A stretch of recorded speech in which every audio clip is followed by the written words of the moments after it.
Le grand jour arrive, B'siyata d'Ishmaya, B'shaa Tova u'Mutzlachat. Observons un petit peu l'idée du shofar à travers la tfila, les brachot de Moussaf. Les brachot de Moussaf gravitent autour des trois grands thèmes de Rosh Hashanah que sont Malchuyot, Zichronot et Shofarot. Imru lefanai Malchuyot kedi shetamlichuni alechem. Imru lefanai Zichronot kedi she'ale zichronchem lefanai letova. Uvame bashofar. Donc le shofar, c'est l'aboutissement, la concrétisation de l'idée des Malchuyot et des Zichronot. Effectivement, dans la Tfila de Moussaf, il y a la première bracha qui parle des Malchuyot et que l'on conclut Baruch ata Hashem melech al kol haaretz bekadesh Israël v'yom hazikaron. Ensuite, il y a la bracha des Zichronot. On évoque donc les psukim des Zichronot. Baruch ata Hashem zocher haberit. Et on dit aussi donc la bracha de Shofarot. Les Shofarot. Et on conclut la bracha des Shofarot qui shomeya kol shofar ata umazin teruah ve'en domelach. Baruch ata Hashem shomeya kol teruat amo Israël hayom berahamim. Et cette bracha des Shofarot nous interpelle en 3 points. Le premier, Ki shomeya kol shofar ata. On parle concernant le kol shofar. On dit qu'Akadosh Baruch Hu l'entend, le kol shofar. On emploie le terme shomeya. Et lorsqu'il s'agit de la troua, on emploie le terme ma'azin. Donc ça veut dire qu'Hachem prête oreille. Il entend, il est ma'azin au kol shofar. Aré Hachem observe bien entendu toutes nos mitzvot. Est-ce que c'est nécessaire de dire Shomeya kol shofar? Il y a quelque chose de singulier dans le shofar qu'Hachem entend. Shem meloch haaretz kevodo umabit alav uvochen klayot valev. Hachem observe tout. Est-ce que ça veut dire quoi Shomeya? En plus, les termes sont différents. Shomeya kol shofar ata umazin teruah ve'en domelach. Donc on emploie pour le kol shofar Shomeya et pour la teruah on emploie le terme ma'azin. Et comment on conclut la bracha? Shomeya kol teruat amo Israël hayom berahamim. Ça veut dire qu'Hachem écoute avec miséricorde le son de la Troa. Avec le son de la Troa, il écoute avec miséricorde. C'est quoi avec miséricorde? Est-ce qu'on dit qu'il voit l'accomplissement de la mitzvah du lulav avec miséricorde, l'accomplissement de la mitzvah des téphilines avec miséricorde? Ça veut dire quoi? Qu'Hachem, il entend le col du shofar, il écoute la Troa, et il les écoute avec miséricorde. C'est quoi avec miséricorde? Alors ici, Rabotai, il y a marqué un grand yesod. Shofar, c'est une tfila. Le shofar, c'est une tfila. Shomeya kol shofar ata Hashem, il prête oreille, il écoute le son du shofar. Le shofar est une mitzvah, mais c'est une tfila. En quoi le shofar constitue une tfila? C'est pour ça qu'on dit que Hashem, il shomeya kol teruat amo Israël berachamim.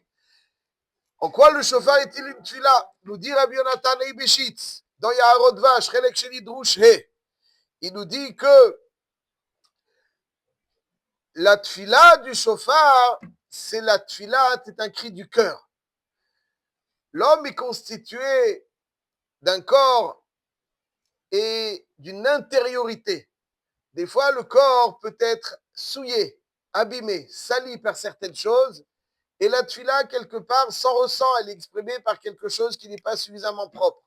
Mais le cœur, le point profond du juif, il est pur. Quoi qu'il fasse, il reste pur.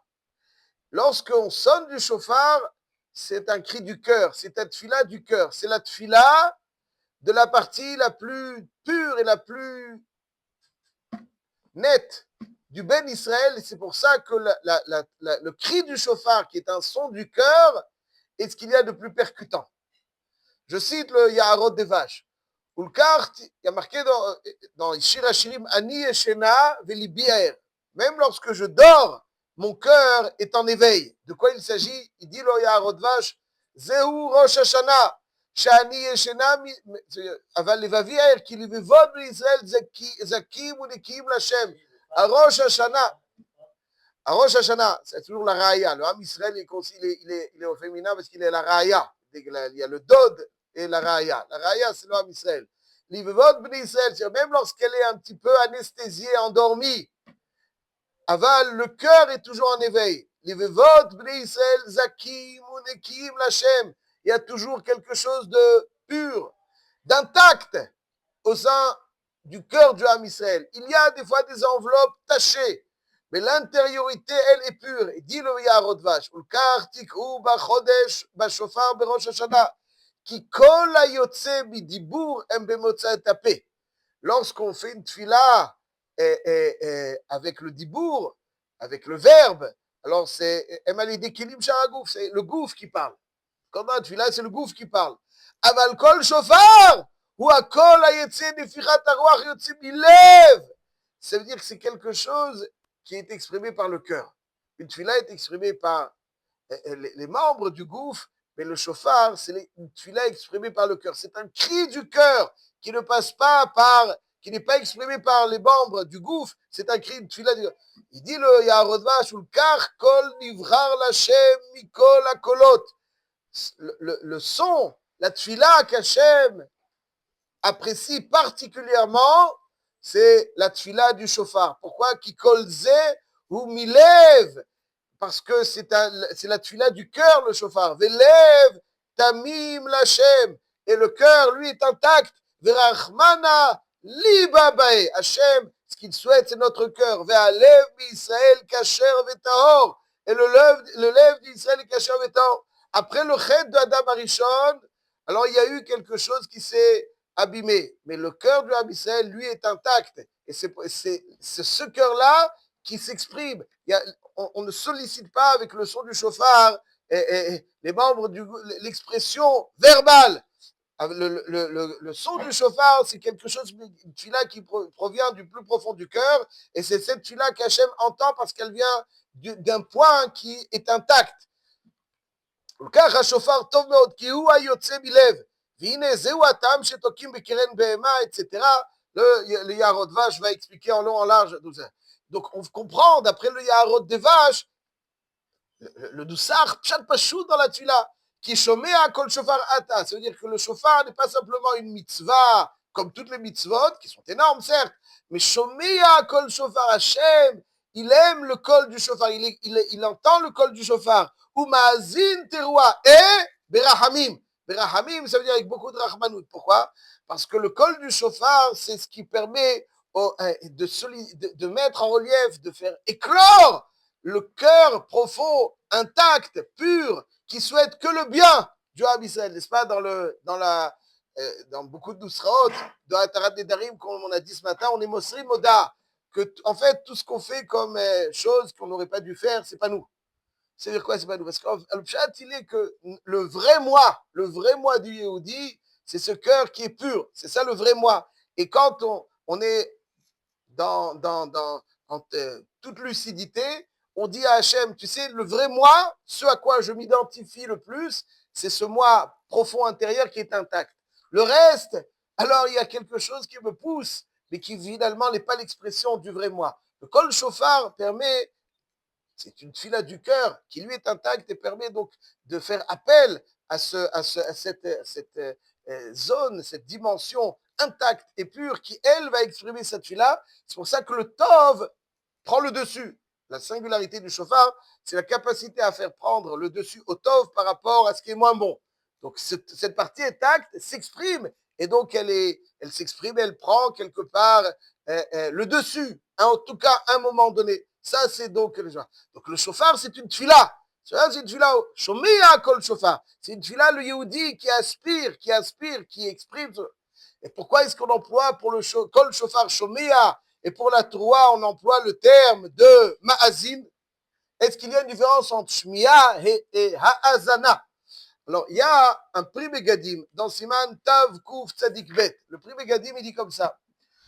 Il y a un midrash qui nous dit que Moshe Rabbeinu dit Azinu Hashamayim va'adaber v'tishma haaretz imrefi.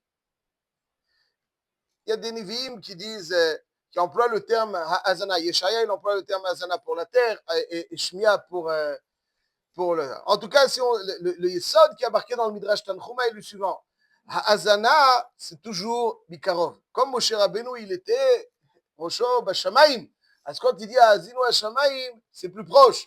Vetishma Haaretz. Haaretz, qui était loin de la Hartziout, donc il emploie le terme Shmia. Dit donc le prix Megadim dans Siman Tav Kuf Tzadik Bet, Eshel Avraham Sif Katan Aleph, Shamati Beshem HaKaon, Rabbi Chaim Kohen Rapaport, Av Beddin Dekel Kadosh, Levov, Vagalil.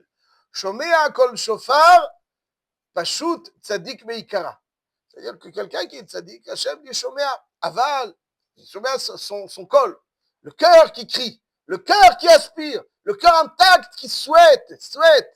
Ou Maazin Troua, c'est quoi Troua? Troua, c'est un son saccadé, un son brisé. Maazin, ça veut dire que lorsque le son de ce cœur provient d'un cœur brisé, or, il n'y a rien de plus entier qu'un cœur brisé. Quand Hachem entend le son d'un cœur brisé, alors il s'approche. Ma'azin teroua. Kol shofar, beseider metsuyan. Aval si ce cœur intact et il est intact, mais en plus il est un peu quelque part brisé par certaines déceptions, sans être brisé au sens où il est brisé, il est déçu. Mais c'est pas une déception destructrice, une déception qui motive. זהו מאזין תרועה בעל תשובה נשבר יותר מקרוב. על דרך האזינו השמיים והדברה ותשמרת. האזנה בקרוב. האזנה בקרוב. שמיעה מרחוק. Hachem il est chômé, c'est-à-dire que ce cœur-là, alors c'est la partie intacte. Dans la partie intacte, des fois, il se dit, oui, ben, je suis tout au long de l'année. Enfin, il y a des fois où ce cœur intact est accompagné d'un sentiment de déception, de lev nishbar. Ce cœur, lorsque ce cœur intact, donc finalement, est déçu de certaines choses, donc c'est accompagné de la tchouva, que le il a encore plus ma'azin. C'est-à-dire cette fille-là est encore beaucoup plus percutante. Et en réalité, mes chers amis, pour dire les choses de façon très succincte, toutes les Aseret Yemei Tchouva qui commencent à Rosh Hashanah, Rosh Hashanah, on ne dit pas Tachanoun, mais c'est un jour de Tchouva, n'est-ce pas? Il n'y a pas de Tachanoun, mais c'est un jour de Tchouva. Aseret Yemei Tchouva depuis Rosh Hashanah jusqu'à Yom Kippour. L'objectif de Seret Yemei Tchouva, c'est de faire éclore cette dimension pure et intacte qu'il y a en chacun. Lui permettre d'être plus en relief, de prendre le dessus.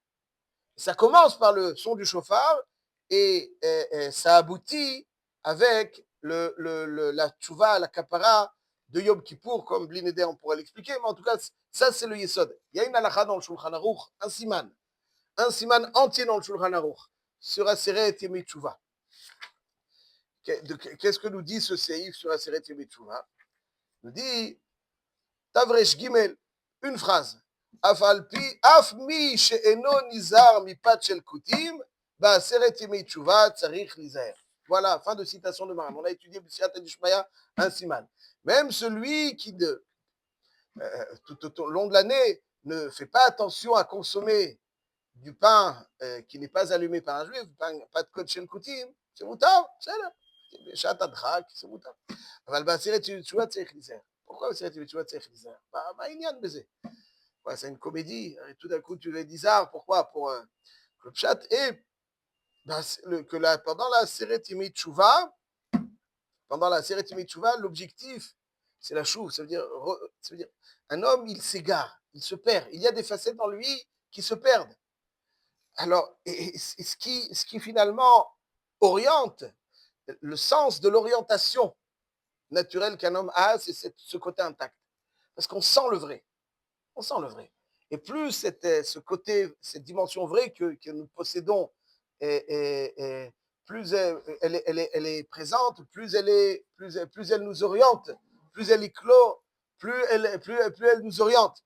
Et donc finalement, l'objectif pendant la Seret Yemei Tchouva, c'est de faire éclore cette dimension profonde. Et donc on montre qu'il y a cette envie de ne pas céder à certaines coulottes pour faire éclore donc la vraie she'ifa. La vraie she'ifa. Ça, c'est pour ça que pendant la Seret Yemei Tchouva, tzarich lizaer. Et je voudrais conclure juste avec une halakha qui a fait couler beaucoup d'encre et qui, selon ce qu'on a expliqué, me semble qu'il peut être expliqué. est-ce qu'on a le droit de faire une mitzvah? Il y a un débat halachique. Est-ce qu'on a le droit de faire une mitzvah dans un endroit impropre? Imaginons que quelqu'un se trouve dans un endroit impropre, quel qu'il soit, pour des raisons donc, qui ne dépendent pas toujours de lui, et il veut faire la mitzvah de l'oulav. Est-ce qu'on peut faire la mitzvah de l'oulav quand on est dans un endroit impropre? Sans bracha. On ne peut pas prononcer le nom d'Hachem. Mitzvah de l'oulav. Pardon? C'est d'Oraïta. C'est d'Oraïta. Est-ce que dans un endroit impropre, on peut faire une mitzvah? Dans un endroit impropre, on ne peut pas dire d'ivrei Torah. N'est-ce pas? On ne peut pas dire d'ivrei Torah. Aval, est-ce que dans un endroit impropre, on peut accomplir une mitzvah? Al-pi halacha. C'est un sujet, blinéder, on sera plus marrir dedans, blinéder. Aval, al-kol panim, on met le tzitzit, même aux toilettes. Pourquoi? On fait la mitzvah quand on met les tzitzit. Chaque seconde, quand on met les tzitzit, on fait chaque seconde où on met les tzitziot, donc on fait la mitzvah. Étant donné que chaque seconde où on met les tzitziot, on fait la mitzvah, donc on fait une mitzvah dans un endroit impropre. Mashma qu'on peut faire une mitzvah donc dans un endroit impropre. Et d'un autre côté, le Biur Halacha dans Siman Tav Kuf Pechet, il ramène un Maté Ephraim qui dit que lorsqu'on est dans un endroit impropre, on ne peut pas sonner du chauffard. Il va mettre des limites cachées, Maïnian, un endroit impropre, de ne pas sonner du chauffard. C'est comme toutes les mitzvot. On met les tzitzit dans un endroit impropre, à part, alors pour le talit de la tfila, comme c'est quelque chose de spécial à la tfila, c'est pas kavod. Donc c'est un habit, un vêtement de tfila. Le talit gadol, le talit katan, on rentre, n'est-ce pas, dans un endroit impropre. Le talit gadol, non. Le talit gadol, c'est tfila. Le talit katan, c'est pas tfila. Alors, on peut faire une mitzvah dans un endroit impropre. Alors pourquoi manishtana shofar? Et le bureau halacha tente de donner plusieurs réponses. Il dit parce qu'il faut une kavana la tzeti de chovat mitzvah. Et c'est comme d'ivrei Torah. Bon, dans les tzitziyot, par contre, au moment où on l'a mis, on a eu cette kavana. Non, pas shoot. Après ce qu'on a dit, le Maaser, Rabbi Nissim Karelitz, dans Chut Hashani, il rapporte au nom d'un chacham qui dit que c'est chauffard, c'est spécial. Bon, d'après chauffard, d'après ce qu'on a dit, chauffard, c'est une fila. C'est pas stam une mitzvah. C'est kelif nimdomi. C'est comme s'il était dans le Kodesh HaKodashim. Donc c'est comme une tfila. Le chauffard, vu qu'il est comme une tfila, il exige, comme toute tfila, que ce soit, on s'adresse à Hachem, cette communication qu'on a avec Hachem direct. Ça, c'est donc la singularité du chauffard. Le chauffard, c'est une mitzvah, mais une mitzvah, un cri du cœur. C'est une tfila. Et comme c'est une tfila, donc comme toutes les tfilotes, donc elle doit se faire que dans un endroit propre. C'est la raison pour laquelle le chauffard d'Avka, on ne peut pas le faire dans un endroit impropre. Et il ratsonne que ce cri du cœur permette à notre cœur d'éclore encore plus et que toutes nos tfilotes soient acceptées. Bezrat Hashem, nikatev, nichatem, kulanu, besefer chaim, shel tzadikim, lealtar lechaim tovim ulshalom.